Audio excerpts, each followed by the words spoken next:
मेरी उम्र 35 साल थी। जो भी रिश्ता मेरे लिए आता, लड़के वाले मेरी बहन को पसंद करते। मैं अपनी बहन से नफ़रत करने लगी। जब मेरी बहन की शादी होने लगी तो मैंने अपनी बहन को डरा धमका कर उसे बाथरूम में बंद कर दिया और शादी का जोड़ा पहनकर उसकी जगह मैं चली गई। मेरी शादी हो गई, मैं अपने ससुराल में आ गई। लेकिन जब सुहाग रात में जब मैंने अपने पति को देखा तो मैं चीखें मार मार कर रोने लगी। मेरे पैरों तले से ज़मीन निकल गई थी, क्योंकि मेरा पति। मेरा नाम आयशा है। मैं बहुत ही खूबसूरत हूँ और खूबसूरत भी, मगर मेरी उन तमाम खूबियों पर मेरी छोटी बहन ऐमन ने ग्रहण लगा दिया था। मैं भी प्यारी थी, लेकिन वह सबसे ज़्यादा हसीन थी। लोग अक्सर कहते थे कि अगर ऐमन ना होती तो आयशा के हुस्न का कोई मुकाबला नहीं था। लोगों की ये बात मेरे दिमाग में अटक कर रह गई थी। मैं सोचती थी कि काश ऐमन ना होती तो कितना अच्छा होता। मैं स्कूल कॉलेज में हमेशा अच्छे नंबरों से पास होती थी। मेरे माँ बाप हमेशा मुझ पर रश करते थे और रिश्तेदारों को बड़े खुश होकर मेरे नंबरों के बारे में बताते थे कि हमारी बेटी बहुत ही अच्छे नंबर से पास हुई है। और मगर अब ऐमन मेरी जगह लेने लगी थी। क्लास में फ़र्स्ट आने लगी थी। यहाँ भी उसने मुझे पीछे छोड़ दिया था। अब मेरा जिक्र बहुत ही पीछे चला गया था। बस हर जगह उसी का नाम लिया जाता था। मैं अक्सर सोचती थी कि काश ऐमन कहीं दूर चली जाए, जहाँ उसके साथ मेरा कभी सामना ना हो। आहिस्ता आहिस्ता मेरे दिल में उसके लिए इस कदर नफ़रत और गुस्सा भर गया था कि मैं उसके मरने की भी दुआएं मांगा करती थी। मैं अपने बड़े होने का फ़ायदा उठाया करती थी। उसको बात बात पर डांटा करती थी, मगर ना जाने वो भी किस मिट्टी की बनी हुई थी। मुझ पर जान देती थी, मेरा बहुत ही एहतराम करती थी। हर वक्त बाजी बाजी कहते हुए मेरे आगे पीछे घूमती रहती थी। मेरे लिए रिश्ते आने लगे थे। अब मैं खुश थी। चलो अच्छा है, ऐमन से जान छूट जाएगी। मेरे ससुराल में मुझे कोई ऐमन की मिसाल नहीं देगा, मगर यहाँ भी ऐमन मुझसे जीत गई। मेरे लिए जो भी रिश्ता आता वो मुझे ना पसंद करके मेरी छोटी बहन को पसंद कर जाता। बहुत ही बार ऐसा हुआ।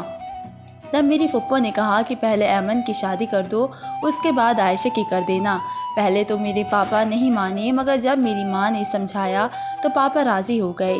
लेकिन मैं ये सब नहीं चाहती थी। मैं इस मैदान में भी ऐमन की बाजी मारने नहीं दे सकती थी।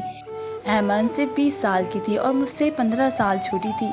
ऐसे कैसे वो घर बसा लेती। लेकिन इस मामले में किसी ने मुझे घास नहीं डाली। मुझसे किसी ने भी मशवरा करना सही नहीं समझा। और फिर एक बहुत ही अच्छा रिश्ता आया। रिश्ता तो मेरे लिए आया था, लेकिन वो लोग ऐमन को पसंद कर गए और फिर उसी के लिए ही वो रिश्ता पक्का हो गया। शादी की तारीख भी तय हो गई थी। हमारे घर में खुशियों का दौर चालू था, जबकि मैं अंदर ही अंदर जल रही थी। दिन आहिस्ता आहिस्ता ऐसे ही गुजरने लगे और ऐमन की बारात भी आ गई। वो दुल्हन बनकर बहुत ही ज़्यादा खूबसूरत लग रही थी। उस पर इतना रूप चढ़ा था कि जैसे वो कोई चौधरी का चांद हो। मैं तो उसको देखती ही रह गई थी। ऐमन बोली, बाजी मैं अच्छी तो लग रही हूँ ना। मैंने उसे गले लगा दिया और कहा, तुम दुनिया की सबसे खूबसूरत दुल्हन हो, मगर मेरा दिल तुम्हारे लिए बहुत ही दुखी है। माँ पापा को तुम्हारे साथ इतना गलत नहीं करना था। तुम जानती तो हो, क्योंकि छोटी उम्र की दुल्हनों पर उनके पति ही जुल्म करते हैं। उनको लगता है कि कम उम्र की दुल्हन को मार पीट कर उसे अपने कंट्रोल में कर लेंगे। ऐसी लड़की सारी उम्र के लिए ससुराल वालों के गुलाम बनकर रह जाती है। सही उम्र तो 25-26 साल के बाद शुरू होती है।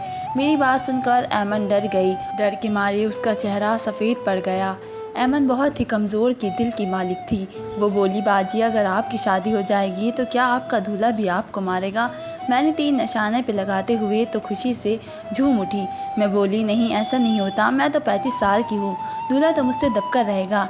ऐमन ने जल्दी से अपने सर से लहंगे का दुपट्टा उतार कर मेरे सर पर डाल दिया और बोली, बाजी खुदा के लिए आप मेरी जगह शादी कर ले। मैं मारपीट सह नहीं पाऊँगी। मैं तो 25 साल की उम्र में ही शादी करूँगी। मैं बहाने बनाने लगी, लोग क्या कहेंगे, और फिर माँ पापा को पता लगेगा तो वे क्या करेंगे। लोग बातें बनाएंगे कि बड़ी बहन ने अपनी छोटी बहन का नसीब चुरा लिया। ऐमन बोली, बाजी लोगों की बातों पर ध्यान मत दे, आप बस मुझे बचा ले। मैं तो आपकी छोटी बहन हूँ, तो क्या आप मुझे इस बात से नहीं बचाएगी? फिर मैंने हाँ कह दी और फिर ऐमन मुझे शादी वाला लहंगा देकर खुद बाथरूम में जाकर छुप गई। फिर बारात आ गई और मेरी शादी रोहान से हो गई। मेरी तो खुशी का कोई ठिकाना ही नहीं था। दरअसल हम गरीब लोग थे, मगर हमारी इज्जत बहुत थी और इसी इज्जत के खातिर हमारे घर रोहान का रिश्ता आया था। रोहन बहुत ही पैसे वाला था, दिखने में बहुत ही स्मार्ट था। मैंने तो जब रोहन की फ़ोटो देखी थी तो मैं उसकी उसी वक्त दीवानी हो गई थी। मैंने तो उसी वक्त सोच लिया था कि अमन, तुमने मुझसे हमेशा मेरा हर ही प्यार की चीज़ छीनी है, लेकिन अब मैं तुम्हें अपनी मोहब्बत छीनने नहीं दूंगी। भले ही रोहन मेरी एक तरफा मोहब्बत था। रोहन अपनी शानदार हवेली और करोड़ों की जायदाद का इकलौता मालिक था। रुखसती से पहले मेरी सास मेरे पास आकर बैठी और बोली, बेटा अपना हसीन चेहरा तो दिखा दो। मैं डर गई और मैंने ना में सिर हिला दिया और जल्दी से बात बना दी कि अगर पति से पहले सास बहू को देख ले तो बुरा होता है। ऐसा हमारे ख़ानदान में रिवाज है। और मेरी सास भी डर गई कि रुखसती से तक मुझे किसी को भी अपना चेहरा दिखाना नहीं पड़ा। मैं रोहन के लिए सैज सजा कर बैठी हुई थी और खुशी खुशी उसका इंतज़ार कर रही थी। तभी कमरे का दरवाज़ा खुला और मुझे ट्रॉली के घसीटने की आवाज़ आई। मैं घूंघट नीचे लिए बैठी थी। सोचा कोई नौकर खाने की चीज़ पीने का सामान लेकर आया होगा। मेरा दिल तो बाग बाग हो रहा था कि मैं हवेली की मालकिन बनकर रहूँगी। नौकर मेरे आगे पीछे घूमेंगे। तभी रोहन की आवाज़ सुनाई दी और वो आहिस्ता से बोला, ऐमन कैसी हो। अब ट्रॉली के पहियों की आवाज़ मेरे करीब हुई थी। मैंने सर उठाकर सामने का मंजर देखा तो मेरा सर चकरा कर रह गया था। बहुत ही खूबसूरत और हैंडसम रोहन अपनी व्हील चेयर घसीटा हुआ आगे बढ़ा था। मेरे तो होश उड़ गए थे। मैंने घूंघट उतार कर फेंक दिया था। रोहन भी मुझे देखकर चौंक गया था। वो बोला, आप कौन हैं और ऐमन कहाँ है। मैं बोली, रोहन तुम लंगड़े हो, तुम अपाहिज हो, तुम पूरी ज़िंदगी अपनी इस व्हील चेयर पर गुजारोगे। हम दोनों की हालत देखने के काबिल थी। वो तो चुप हो गया, लेकिन मैं चीखें मार मार कर रोने लगी। रोहन बहुत ही खामोशी से मुझे देख रहा था। तभी हमारे कमरे के दरवाजे पर दस्तक हुई। मेरी सास बोली, क्या हो गया बहू, क्यों रो रही हो, दरवाज़ा तो खोलो। मैंने गुस्से से उठकर दरवाज़ा खोल दिया था। अब मेरी सास की भी वही हालत थी जो रोहन की थी। मेरी सास बोली, तुम कौन हो और ऐमन कहाँ है। तुम तो शायद ऐमन की बड़ी बहन हो ना। मैं रोते हुए बोली, आप लोगों ने हमारे साथ इतना बड़ा धोखा किया है, हमने ये क्यों छुपाया। आपका बेटा अपाहिज है। मेरी सास उससे आगे बढ़ी और मेरा हाथ दबोच कर बोली, धोखा तो तुम लोगों ने किया है। हीरा दिखाकर कोयला थमा दिया।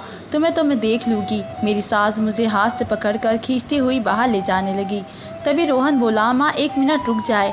मैंने आपसे कहा था कि मेरी शादी से पहले आप लड़की वालों को मेरी हकीकत बता दें, उनसे कुछ भी नहीं छुपाए। क्या आपने लड़की वालों को सच नहीं बताया।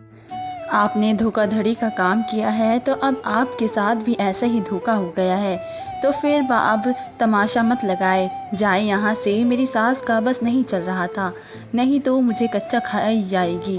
मगर फिर बेटे के डर से बाहर निकल गई थी। पर मैं फूट फूट कर रोने लगी। साथ ही मैं ऐमन को कोस रही थी। उसकी किस्मत इतनी अच्छी है कि उसकी आजमाइश को मैंने अपने गले का हार बना लिया था। काश उसकी शादी रोहन से हो जाती तो इतना कितना अच्छा होता। मेरा सारा हिसाब ही यहीं पर चुकता हो जाना था। मगर मेरी तो मत ही मारी गई थी। जल्दी आग में खुद को झोंक दिया। मैं रोते हुए कह रही थी, और ऐमन तुम्हारा बेड़ा खराक हो जा, तूने मुझे किसी मुसीबत में डाल दिया है। रोहन बहुत ही देर तक खामोश होकर मुझे देखते रहे और फिर बोले, क्या आपकी बहन ने आपके साथ धोखा किया है। मैंने रोहन की तरफ देखा और सोचा कि इसके साथ झूठ बोलकर मुझे क्या ना ही क्या है। इसलिए मैंने उसे सच बता दिया कि नहीं, उसने मेरे साथ धोखा नहीं किया है, बल्कि मैंने ऐमन के साथ धोखा करने की कोशिश की है। मैंने उसको डरा दिया था कि शौहर नहीं होते, इसलिए उसने अपनी शादी का लहंगा मुझे पहना दिया था और इस तरह मेरी आपसे शादी हो गई थी। मेरी बात सुनकर रोहन बोला, आपने ऐसा क्यों किया आयशा। मैं रोते हुए बोली, क्योंकि मेरी मत मारी गई थी, मेरे नसीब फूट गए थे। दरअसल मैंने तुम्हारी तस्वीर देखी थी तो मुझे तुमसे उसी वक्त मोहब्बत हो गई थी, इसलिए मैंने सोचा कि तुम्हारा रिश्ता तो मेरे लिए आया था, तो फिर क्यों ऐमन की शादी आपके साथ होने दूँ। रोहन बहुत ही देर तक मुझे देखता रहा, फिर बोला, आयशा क्या आपने गौर नहीं किया कि मेरी कल तो बिल्कुल वैसी ही थी जैसी आपने तस्वीर में देखी थी और जिसे देखकर आपको मुझसे मोहब्बत हो गई थी। रोहन की आंखें लाल हो गई थी। वो बहुत ही दुखी लग रहा था, लेकिन मुझे उसकी परवाह नहीं थी। मेरे साथ जो धोखा हुआ था मेरे लिए वही बहुत बड़ा था। मैं गुस्से में रोती हुई बाथरूम में गई और कपड़े बदल कर बेड पर लेट गई। मेरी आंखों में अब भी आंसू बह रहे थे। रोहन अब भी व्हीलचेयर पर बैठा हुआ था। रोते हुए पता नहीं कब मेरी आंख लग गई और सुबह हुई तो मेरी सास बोली, मैं तुम्हें अपने बेटे की ज़िंदगी से निकाल कर रहूँगी, तुम्हें इस घर में बसने नहीं दूँगी, मैं तुम्हें तलाक दिलवा कर रहूँगी। मैं भी गुस्से से बोली कि मैं भी आपके लंगड़े बेटे के साथ नहीं रहना चाहती, कल की बजाय आप आज मुझे अभी तलाक दिलवा दे। मैं इतना कहकर पलटी तो व्हीलचेयर पर रोहन को बैठा पाया। उसका चेहरा मेरे बिल्कुल ही सामने था। थोड़ी देर के लिए मुझे रोहन पर तरस आया, मगर सोचा कि दुनिया जहाँ के तरस का ठेका मैंने नहीं उठा रखा। मैं कमरे में आई तो रोहन बोला, आयशा जो होना था वो हो गया, अब मैं आपके सामने हूँ। ये घर जायदाद आज से ये सब कुछ आपका है, लेकिन अगर आप भी मुझे तलाक देना चाहती है तो मैं आपके फ़ैसले का एहतराम करता हूँ। एकदम मेरे लिए अब मैं ख्याल आया कि चलो तलाक तो ले ही लूँगी, क्योंकि ना अब तो एक महीना रोहन के साथ रहकर इसे शान और शौकत और ठाट बाट का मज़ा लेना चाहिए। अब तक मेरे घर वालों का भी गुस्सा कम हो जाता, क्योंकि जब मेरे घर वालों को पता चला था कि ऐमन की जगह मैंने शादी कर ली तो सारे घर वाले गुस्से में थे। सारा कसूरवार तो वो सब मुझे ही समझ रहे थे। ऐमन ने भी माँ पापा को सच बता दिया था कि बाजी ने मुझे डरा धमका कर मुझसे ये करवाया था। मैंने रोहन की बात का कोई जवाब नहीं दिया और कमरे से बाहर निकल आई। सामने ही मेरी सास एक आदमी से बातें कर रही थी। वैसे मेरी सास बिल्कुल नहीं लगती थी, वो तो बहुत ही जवान दिखती थी। मेरी सास का मूड अब थोड़ा अच्छा लग रहा था। वो बोली, आयशा इनसे मिलो, ये उमर है, हमारे पड़ोस में ही रहते हैं, ये भी हमारी तरह बहुत ही बड़े जागीरदार है। ये कल से मेरा सर खा रहे हैं कि भाभी इतनी खूबसूरत है, मेरे लिए भी भाभी ऐसी ही ढूंढते लड़की ढूंढना। आप अपनी सास की बात सुनकर मुझे ऐमन का ख्याल आ गया। मैंने सोचा क्यों ना ऐमन का रिश्ता इसके लिए मांग लूँ, लेकिन वो आदमी मुझे देखकर बोला कि तस्वीर में जो लड़की देखी थी वो तो बहुत ही खूबसूरत थी, लेकिन भाभी भी कम खूबसूरत नहीं है, लेकिन वो तस्वीर वाली लड़की तो बहुत ही खूबसूरत थी। फिर मेरी सास से बोला, आपने अचानक अपनी बहू क्यों बदल दी? कैसे बदल ली? शर्म की वजह से मेरा सर नीचे हो गया था और आज सास मेरी इस हालत का मज़ा ले रही थी और गुस्से और जलन ने मुझे अंदर से लसा दिया था। मैं अपने कमरे में आई और सामान की तोड़फाड़ करने लगी, जबकि रोहन मुझे बेबसी से देख रहा था। अब मैंने भी सोच लिया था कि ऐमन से उसका नसीब छीन कर ही रहूँगी। मैंने सोचा पहले उमर का और ऐमन का रिश्ता करवाऊँ और फिर ऐमन को दुख देने के लिए और उसे तड़पाने के लिए मैं ये रिश्ता तोड़वा दूँगी। इसलिए मैंने अब उसे उमर के साथ दोस्ती करनी शुरू कर दी। एक शाम मैंने उमर को लॉन में बैठा देखा तो जल्दी से उसके पास जाकर बैठ गई और बोली, आप अगर इजाज़त दे तो मैं यहाँ बैठ जाऊँ? उमर ने मुस्कुराकर सर हिला दिया। मैं बैठ गई और रोने लगी। वो बौखला गया और बोला, भाभी क्या हुआ, आप रो क्यों रही है? मेरे रोने में और तेज़ी आ गई थी। मैं बोली, उमर आज के बाद मुझे भाभी मत कहना, मुझे इस रिश्ते से नफ़रत है। आप मुझे मेरे नाम से आयशा कहकर बुला सकते हैं। उमर पहले तो हैरान हुआ, फिर बोला, आयशा कहिए क्या हुआ आपको, आप रो क्यों रही है? मैं बोली, मेरे साथ बहुत ही बड़ा धोखा हो गया है, मैं इस तरह के अपाहिज इंसान के साथ ज़िंदगी नहीं गुजार सकती। उमर मुझे दिलासा देता रहा। मैं कमरे में गई तो रोहन मुझे बहुत ही गहरी नज़रों से देख रहा था। वे मुझे देखकर बोला, आयशा उमर से दूर रहो, वो बिल्कुल भी अच्छा आदमी नहीं है। मैं गुस्से से और नफ़रत से बोली, हाँ कम से कम वो अपाहिज तो नहीं है। मेरी बात सुनकर रोहन खामोश हो गया। मैं सोने के लिए लेट गई। आधी रात को मेरी आँख सिसकियों की आवाज़ से खुल गई थी। मैंने सर उठाकर देखा तो रोहन खिड़की के सामने बैठे रो रहे थे। एक पल के लिए मुझे ऐसा लगा जैसे किसी ने मेरा दिल मल कर रख दिया हो। कुछ भी कहो, रोहन मेरी पहली मोहब्बत है। उसकी मोहब्बत मेरे दिल में सर उठाने लगी, लेकिन सिर्फ ऐमन बीच में आ गई थी। मैं ऐमन को किसी भी तरह जीने नहीं देना चाहती थी। अगर मैं रोहन को अपना नसीब मानकर उसके साथ ज़िंदगी गुजारना शुरू कर देती और फिर ऐमन के किसी और अच्छी जगह शादी हो जाती तो वहाँ पर ऐमन मुझसे जीत जाती, लेकिन मैं ऐसा होने नहीं देना चाहती थी। मैं ऐमन से नीचे होकर नहीं रह सकती थी। मुझे लगता था कि ऐमन दिल ही दिल में मुझ पर हंसती होगी। मैंने रोहन को नज़रअंदाज कर दिया और फिर मैं सोने के लिए लेट गई, लेकिन इस बार मेरी आंखों से आंसू थे और जिन रास्तों पर चल रही थी पता नहीं उनका क्या अंजाम होगा। मेरी सास मुझसे बहुत ही बुरा सलूक करती थी, लेकिन मैं अपनी सास से बिल्कुल भी दबी नहीं थी। मैं भी उन्हें मुंह पर ही जवाब देती थी। एक दिन मैं अपनी सास के कमरे के पास से गुजरी तो मुझे रोहन की आवाज़ सुनाई दी। वो मेरा नाम ले रहे थे। मैं एकदम रुक गई। रोहन बोले, मेरी बीवी के साथ बुरा बर्ताव मत किया करे और मैं उसे वही इज्जत दिलाना चाहता हूँ जो एक बहू की होती है। मेरी सास गुस्से से बोली, वही बीवी जो तुम्हारा नाम लेना भी पसंद नहीं करती, जो तुम्हें अपाहिज कहकर पुकारती है। अरे मैं तो कहती हूँ कि उसको तलाक देकर चलता करो। मुझे डर है कि कहीं तुम्हें अपना नाम जाल में ना फंसा दे। तभी रोहन एकदम गुस्से से बोला, खबरदार, जो आज के बाद आपने आयशा के खिलाफ़ ऐसा भी कुछ इस्तेमाल किया, वो अब मेरी बीवी है, उसके बारे में कुछ गलत नहीं सुन सकता। मैं अपने कमरे में आ गया और मैं अपने कमरे में आ गई थी। थोड़ी ही देर बाद मेरे कमरे के दरवाजे पर दस्तक हुई। मैंने दरवाज़ा खोला तो उमर खड़ा था। उमर के चेहरे पर मुस्कान सजाए हुए मेरे सामने था। उमर बोला, अगर आपका मन हो कि कहीं घूमने के लिए चले, लेकिन मैंने ना में सर हिला दिया। मैं बोली, मेरी तबीयत ठीक नहीं है। उमर मुँह लटका कर चला गया। रोहन के साथ मेरा जो रवैया था, मुझे अपने इस रवैये पर बहुत ही दुख हुआ था। मैंने किस तरह रोहन को बेइज्जत किया, उसे अपाहिज कहकर पुकारती रही और रोहन ने अपनी माँ के सामने मेरी इतनी साइड ली थी। मेरे लिए कितनी इज्जत की बात कर रहा था। जो भी था, मेरे दिल के किसी कोने में रोहन के लिए मोहब्बत अब जिंदा थी। मैंने अपने दिल को टटोला तो उसने रोहन का ही नाम लिया था। मैं रोहन की बहुत ही मोहब्बत को झुठला नहीं सकती थी। रात को जब रोहन कमरे में आए तो मुझे यूँ अंधेरे में लेटा देखकर परेशान हो गए और बोले, क्या बात है आयशा, तबीयत तो ठीक है ना? मैं एकदम से उठी और रोहन के कदमों में जाकर बैठ गई और बोली, खुदा के लिए मुझे माफ़ कर दे, मैं आपसे मोहब्बत करती हूँ। ये सब कुछ तो मैं अपनी बहन की दुश्मनी निकालने के लिए किया था। रोहन ज़ख्मी सी हंसा और रोहन ज़ख्मी सी हंसकर बोला, एक आपा इंसान के साथ हमदर्दी की तो जा सकती है, मगर मोहब्बत नहीं की जा सकती।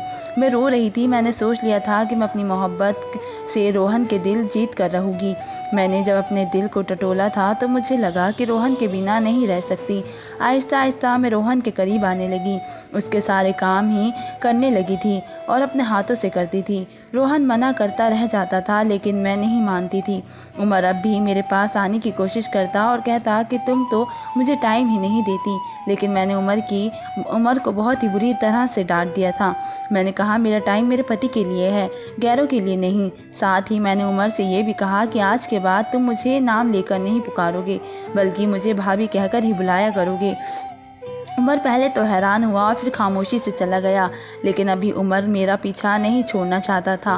वो बहाने से मेरे करीब आने की कोशिश करता और ऐसे जीता था कि जैसे मेरी और उसे मेरी कोई परवाह है। मुझे गुस्सा बहुत ही आता था, लेकिन मैं अपने गुस्से को पी जाती थी। एक दिन मेरी सास मेरे पास आई और बोली, आयशा, उमर के लिए मैं ऐमन का हाथ मांगना चाहती हूँ।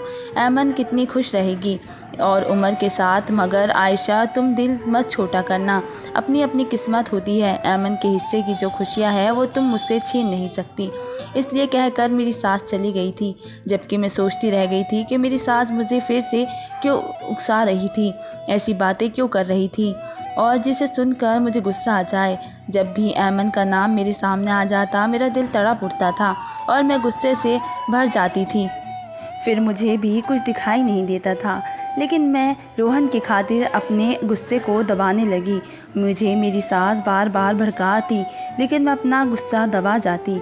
आहिस्ता आहिस्ता मेरे दिल में रोहन की मोहब्बत और भी मजबूत हो रही थी। मैं रोहन के सारे काम खुद अपने हाथों से बहुत ही खुशी से करती थी। रोहन की दवाइयों का इंतज़ाम भी अब मैंने अपने हाथों में ले लिया था, लेकिन मैं ये देखकर बहुत दंग रह गई थी कि रोहन को बहुत ही ज़्यादा दवाइयाँ दी जाती थी। 10-12 गोलियाँ एक ही बारी में खिलाई जाती थी। मुझे बहुत ही हैरत होती थी, लेकिन मैं ये सोचकर चुप हो जाती थी कि हो सकता है इन दवाइयों से रोहन ठीक हो जाए, इसलिए सारी दवाइयाँ टाइम पर खिला देती थी, बिल्कुल भी लापरवाही नहीं करती थी। जब मेरी सास को पता चला कि रोहन को दवाइयाँ मैं अपने हाथों से खिलाने लगी हूँ, तो मेरी सास को आग ही लग गई थी। उन्होंने चीख चीख कर पूरी हवेली पर सर उठा लिया था। कहने लगी कि तुम मेरे बेटे से दूर रहो, तुम्हें कोई ज़रूरत नहीं है इसे दवाई खिलाने की। तुम्हारे इरादे अच्छी तरह से जानती हूँ मैं, तुम मेरे बेटे से छुटकारा पाने के लिए उसे गलत दवाइयाँ देकर मार दोगी। मेरी सास की बात सुनकर रोहन अपनी माँ पर गुस्सा हो गया। कहने लगा, आप आयशा पर इतना गंदा इल्ज़ाम नहीं लगा सकती। आयशा मेरी बीवी है और इस घर की बहू है। आप इसकी इज़्ज़त करें तो वे भी आपकी इज़्ज़त करेगी। शाम को रोहन ने खुद अपने मुंह से दवा मांगी तो मैंने मना कर दिया। मैं बोली, आज खुद से आप अपनी दवा नौकर से ही खा लिया करेगा। मगर रोहन सख्ती से बोले कि आयशा, मुझे तो दवा तुम्हारे हाथों से ही खानी है, वरना मैं दवा नहीं खाऊंगा। रोहन की बच्चों जैसी ज़िद देखकर मुझे उस पर ढेर सारा प्यार आ गया और मैंने रोहन को अपने हाथों से दवाई खिलाई। लेकिन एक बात मुझे हैरत में डाल दिया था कि जैसे ही मैं रोहन को दवा खिलाती तो वो काँपने लगता था। आज मैंने जब रोहन से उसके काँपने की वजह पूछी तो उसने बताया कि तुम फिक्र मत करो, दवा खाने के बाद मेरी ऐसी हालत हो जाती है। मुझे बहुत ही ज़्यादा हैरत हुई, लेकिन कुछ शक भी हुआ था। सुबह होते ही मैं अपनी सास से छुपकर रोहन की गाड़ी में बैठकर अस्पताल ले गई।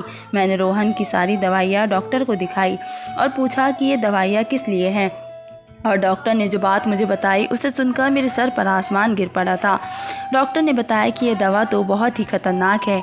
इसे खाने से तो आहिस्ता आहिस्ता इंसानों की पैरों की ताकत ख़त्म होने लगती है, पाँव कमज़ोर होते चले जाते हैं और वे अपाहिज हो जाते हैं। ये दवा तो हमारे मुल्क में नहीं मिलती। ये दवा आपको कहाँ से मिली है? रोहन भी सदमे में आ गया था। वापसी पर हम दोनों ही खामोश थे। शाम गहरी हो गई थी। रात होते ही मैंने अपनी सास को अपने कमरे में बुला लिया। जैसे ही मेरी सास को कमरे में आई, मैंने अपने कमरे का दरवाज़ा बंद कर लिया और उसके ऊपर पानी की बोतल से पानी छिड़क दिया। मेरी इस तरह हरकत पर और मेरे हाथ में माचिस देखकर मेरी सास बहुत ज़्यादा डर गई थी। उसे लगा कि शायद वो मिट्टी का तेल है। मैंने माचिस अपनी सास के सामने करते हुए कहा कि मैं सारी सच्चाई मुझे बता दे, नहीं तो आप जानती हैं मैं क्या कर सकती हूँ। बताओ, अपने रोहन को अपाहिज क्यों किया है? नहीं तो मैं आपको जला दूँगी। रोहन उस वक्त में कमरे में ही बैठा था और खामोशी से ये सब कुछ देख रहा था। सास बहुत ही ज़्यादा डर गई थी। वो बोली, रोहन तो जानता ही है कि वो मेरा सगा बेटा नहीं है। मैंने रोहन को बूढ़े बाप से शादी की सिर्फ पैसों के लिए की थी, मगर उस बूढ़े के मरते ही अपनी सारी दौलत रोहन के नाम कर दी। लेकिन मैं इतनी जल्दी हार मानने वाली नहीं थी। उमर जो हमारा पड़ोसी है, वो उसके प्यार के चक्कर में पड़ गई। उमर और मैंने मिलकर प्लानिंग की कि रोहन को अपाहिज करके आहिस्ता आहिस्ता रास्ते से हटा देंगे। लेकिन पता नहीं था कि रोहन को शादी का भूत सवार हो गया था। कहने लगा कि मुझे अकेलेपन अंदर ही अंदर खाता है और मुझे एक साथी की ज़रूरत है, मेरा दुख दर्द बांट सके। आप किसी ऐसी लड़की से मेरी शादी करवा दे जो मेरा ख्याल रखे और मेरा दुख दर्द बांट सके। भले ही वो लड़की गरीब हो, मुझे इससे कोई फ़र्क नहीं पड़ता। और फिर रोहन की ज़िद पर ही तुम हमारे घर पर रिश्ता लेकर आ गए थे। तुम मुझे बहुत ही समझदार लगी थी और तुम्हारी छोटी बहन बहुत ही मासूम सी लगी थी, इसलिए तुम्हारी जगह तुम्हारी बहन का रिश्ता मांग लिया।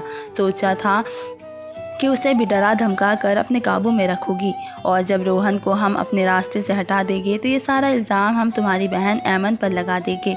इस तरह रोहन की सारी दौलत हमारी हो जाएगी और फिर मैं और उमर शादी कर लेते। सांप भी मर जाता और लाठी भी नहीं टूटती।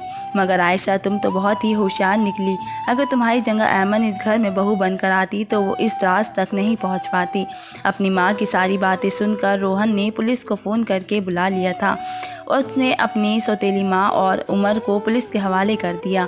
सबूत के तौर पर रोहन ने अपनी माँ की रिकॉर्डिंग पुलिस को सुना दी, जिसमें रोहन की माँ ने सारी सच्चाई बयां की थी। रोहन रोने लगा। वो हैरान था कि कोई इतना कैसे गिर सकता है। अब रोहन की बीमारी पकड़ी गई थी और रोहन अमेरिका गए। वहाँ जाकर रोहन का इलाज शुरू करवाया।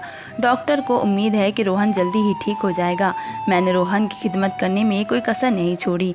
मैंने दिन रात एक कर दिए रोहन की खिदमत करने में।